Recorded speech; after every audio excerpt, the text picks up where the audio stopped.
Hello friends, आज मैं आपके साथ एनिवर्सरी केक डिज़ाइन शेयर कर रही हूँ जो चॉकलेट फ्लेवर में था। और ये डिज़ाइन बहुत ही प्यारा, बहुत ही ज़्यादा खूबसूरत बना था। ये मुझे 2 पाउंड का चॉकलेट केक बनाना था। तो मैंने अपने 5 इंच के टिन में केक को बेक किया था और 2 बार मैंने मेरा 5 इंच का जो टिन है वो हाइटेड है, बट फिर भी मैंने 2 बार अलग अलग बैच में केक को 2 बैच में केक बेक की। इसलिए मैंने बेक किया क्योंकि मैं पहले देखती थी कि पहले एक ही बार बेक करती थी ना, तो मेरा केक उतना अच्छा नहीं फूलता था।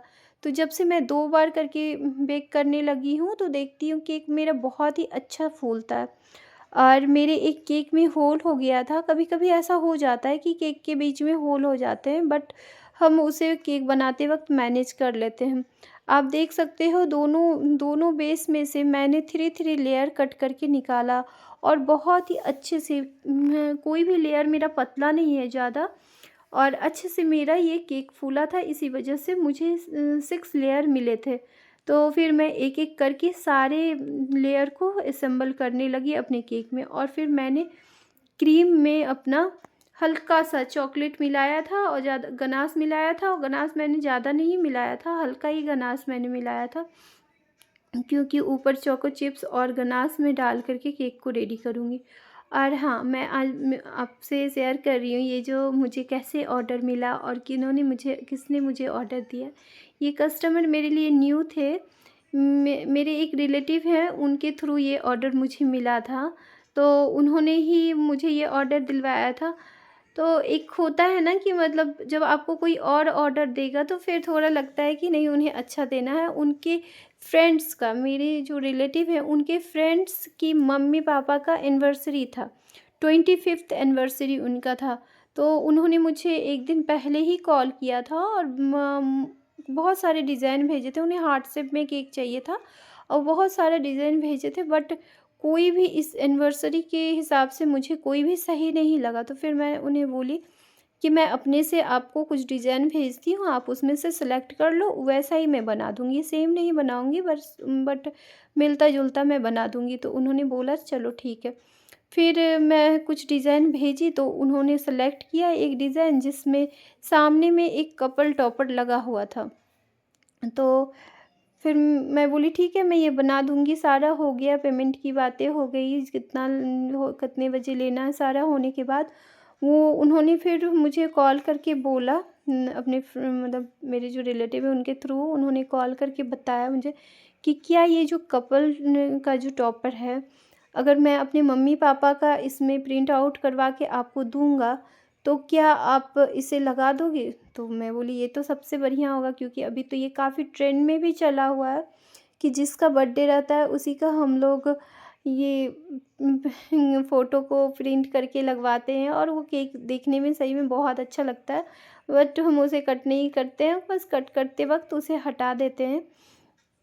तो मैं बोली ठीक है, लेकिन आपको प्रिंट आउट करवा के देना पड़ेगा, क्योंकि मैं कभी करवाई नहीं थी इस तरह के प्रिंट आउट।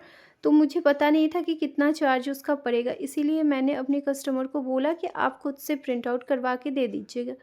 तो फिर उन्होंने बोला ठीक है, मैं कल दे दूँगा। तो कल दोपहर तक, आज दोपहर तक उन्होंने दिया। जिस दिन केक उन्हें लेना था उस दिन दोपहर में उन्होंने मुझे दिया था, और बहुत अच्छे से प्रिंट हुआ था। उन्होंने मुझे कुछ फ़ोटो भेजा था और फ़ोटो के हिसाब से उन्होंने बोला कि आप इसमें से सेलेक्ट करके बता दो कि आपके केक के लिए कौन-सा सही है, तो मैं बता दी। तो फिर उन्होंने प्रिंट आउट करवा के मुझे दे दिया था। और जब मैं केक में लगाई थी तो सही में केक का लुक बढ़ गया था। मतलब आर्टिफ़िशियल कपल लगाने से तो अच्छा है, मतलब आर्टिफ़िशियल क्या बोलूँ, आर्टिफ़िशियल ही हुआ। मतलब किसी और का फ़ोटो लगाने से अच्छा है कि आप खुद का ही फ़ोटो लगाओ। तो बहुत ही ज़्यादा खूबसूरत ये केक बना था। फिर मैं हर एक लेयर, आप देख सकते हो, मैंने हर एक लेयर में गनाश डाला था और फिर चोको चिप्स भी डाल कर के अपने केक को रेडी कर रही थी। मैं सारे लेयर को अच्छे से असेंबल करते जा रही थी और हर एक लेयर के बाद क्रम कोट करते जा रही थी। हाइट वाले केक में मैं कई बना के आपको दिखा चुकी हूँ। हाइट वाले केक में इस चीज़ का आप बहुत अच्छे से ध्यान रखो कि आपका केक ज़रा भी टेढ़ा ना हो। अगर आपका केक टेढ़ा हो जाएगा ना, तो फिर वो लुक वाइज़ आप उसके ऊपर कितना भी डेकोरेशन कर लो, कितने भी अच्छे से, वो देखने में बिल्कुल भी अच्छा नहीं आता लगता है, फिनिशिंग बिल्कुल भी नहीं आती है। तो आप इस बात का ध्यान रखो कि हर एक लेयर के बाद अपने केक को क्रम कोटिंग करो। अगर आप साथ ही साथ क्रम कोटिंग करते जाओगे, तो आपको एक लेयर के बाद दूसरे लेयर में ही पता चल जाएगा कि आपका केक टेढ़ा है क्या नहीं। अब बोर्ड के बीच में केक को रखो। इस बात का भी आप ध्यान रखो कि सही से वो असेंबल हुआ रहे बोर्ड के ऊपर। फिर आप देख सकते हो कि मैं अच्छे से अपने सारे केक को बेस को एक दूसरे के ऊपर असेंबल करने के बाद मैं उसे क्रम कोटिंग करके फ्रिज में रखती थी। फ्रिज में जब ये 30 मिनट्स फ्रिज में सेट हो गया था, तो फिर मैं इसे निकाल कर के फिर से इसे मैं फाइनल आइसिंग करने लगी, ताकि मेरा केक अच्छे से आइसिंग हो पाए। क्योंकि आपका केक अगर पूरी अच्छे से सेट हो गया है ना, तो आइसिंग बहुत ही अच्छे से होती है। तो इस सब छोटी-छोटी बातों का आप अच्छे से ध्यान रखो, तो आपका केक बहुत ही बढ़िया बनेगा। फिर मैं ये अपना पैलेट नाइफ़ ले ली और क्रीम को केक के ऊपर अच्छे से धीरे-धीरे फैलाते गई। और जो भी एक्स्ट्रा क्रीम था उसे मैंने निकाल लिया, और जितना भी हाइटेड केक रहे ना, उसे आप ये स्टील वाले स्क्रैपर से बनाओगे ना, तो बहुत ही अच्छे से होता है।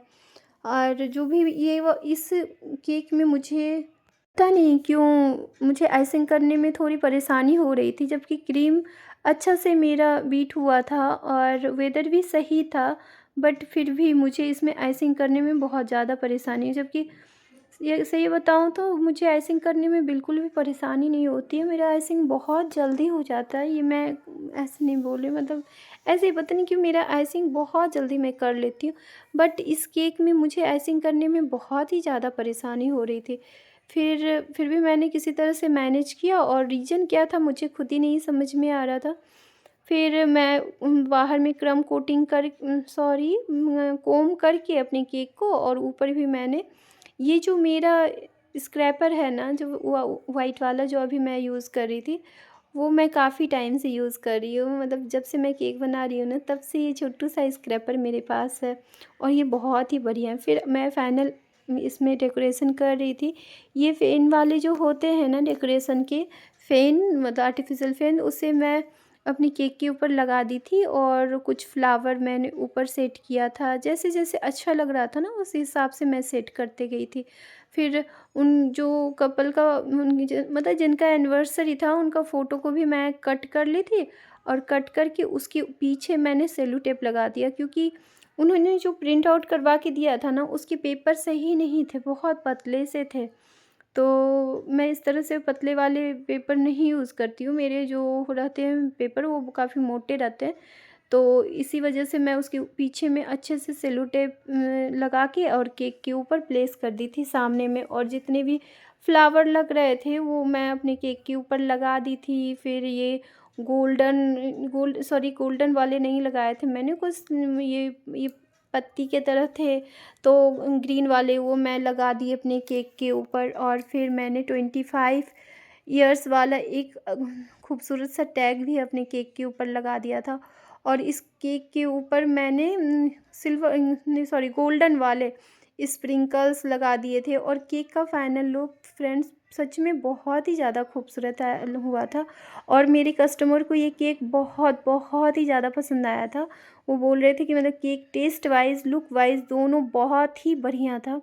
और देख सकते हो मेरे केक का ये फाइनल लुक। अगर फ्रेंड्स आपको पसंद आया हो मेरा ये डिज़ाइन, और मेरा वीडियो ज़रा भी आपको हेल्पफुल लगा हो, तो प्लीज़ मेरे चैनल को लाइक एंड सब्सक्राइब कीजिए, और एक प्यारा सा कमेंट छोड़ कर के जाइएगा।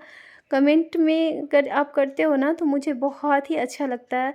और फिर देख सकते हो मैं ये छोटे बड़े स्प्रिंकल्स गोल्डन वाले अपने केक के ऊपर रख दे रही हूँ, ताकि केक का लुक हमारा और भी ज़्यादा बढ़ जाए। और फिर नीचे मैं मम्मी पापा लिख कर के फॉन्डेंट पे लगा दी थी, और देख सकते हो हमारा केक बन के हो गया है रेडी। और फिर ये केक कितने वेट का हुआ था ये भी मैं आपको बताऊँगी। और ये बहुत ही प्यारा केक बन के रेडी हुआ था। मुझे भी ये केक बहुत ही अच्छा लग रहा था जब ये रेडी हो गया था। तो इस तरह के जितने भी केक बनते हैं ना, देखने में बहुत प्यारे लगते हैं। और इसका वेट जब मैंने किया, तो इसका वेट एकदम प्रॉपर हुआ था, जितना का मुझे ऑर्डर मिला था उतने ही ग्राम का मेरा केक बन के रेडी हुआ था। और प्लीज़ मेरे इस चैनल को लाइक एंड सब्सक्राइब कीजिएगा। Thank you for watching. Bye bye.